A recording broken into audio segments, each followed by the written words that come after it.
Mall, written by Jaron Summers and narrated by Jack Wynters. Mall, written by Jaron Summers and narrated by Jack Wynters. Chapter 1. A famous architect once jested that the Mall was a living creature. He had compared the world's largest shopping centre with what he claimed was an ancient Greek mythological creature, the Sphiffin. Apparently, the Sphiffin consumed everything in the world, including, ultimately, itself. In reality, Mall was 700 million cubic feet of temperature-controlled space, a metallic and glass and plastic cocoon that enclosed mammoth department stores, exclusive boutiques and restaurants, and gourmet specialty shops.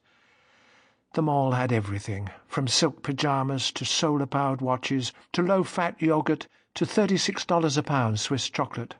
The behemoth of soft angles and hard sells provided employment for thousands by catering to the special whims and fantasies of the nation. A city within a city, a world within a world, able to accommodate the buying needs of millions every week. The notion that the Mall was alive flashed through Christopher Duncan's mind as he guided his ancient Ford through one of the dozen parking entrances to the awesome complex. 83-year-old Christopher seldom allowed himself to become tense, but now, as he approached the Mall and sensed its energy, he felt his heart labour in his frail body in a futile attempt to match the centre's pulse. The task was almost too much for the old Scot. Warm pain radiated through his chest. "Easy, laddie," he cautioned himself. "Take it easy. To be the Mall, vast and self-renewing. To be catered to by a network of slaves, perhaps to live forever. But I'm not the Mall," he thought, "just flesh and blood." With these thoughts, with the steel and plastic and glass looming through the clouds before him, Christopher resigned himself to the fact that as long as Mall existed, something of him would dominate the earth. A tiny smile moved across his wrinkled lips. Mall, a shot at immortality, like the pyramid of a pharaoh. "No," he thought, absently grinding his dentures together. "Mall is better than a pyramid. You couldn't buy pantyhose in a pyramid." Christopher squinted over his thick bifocals at Rosa, his wife, sitting beside him, absorbed with her knitting. Her gnarled fingers manipulated two heavy needles, working pink yarn into a delicate sweater for their teenage granddaughter. "What a woman," he thought. "How lucky I am. Goddamn shame I have to die." The warm pain tickled his chest again. "Relax, relax," he told himself, stifling a curse at a driver who had cut in front of him. "The Grim Reaper isn't going to get me with a scythe.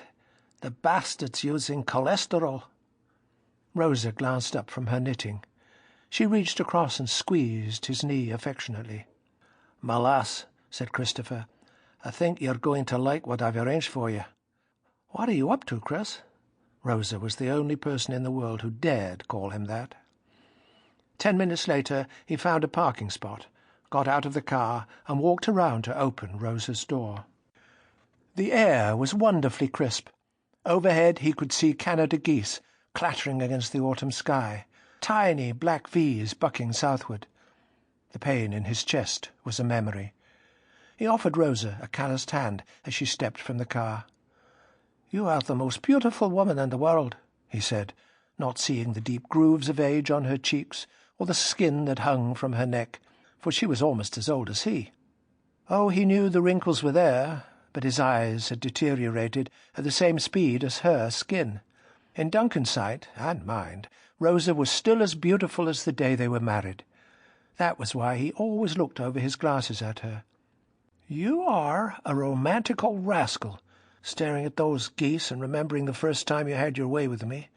When I think of how that old gander tried to bite your—" "That was 50 years ago, maybe more," said Christopher, taking his wife's arm, proudly moving with her across the parking lot to the multi-layered complex fanning out before them. "Amazing how I can still feel the sun beating down through the slats along your mother's barn, and the bouquet of new hay. I can smell it now, and you prancing around naked." She laughed, rich, warm laughter. "That old goose nipped you black and blue." They both Sample complete. Ready to continue?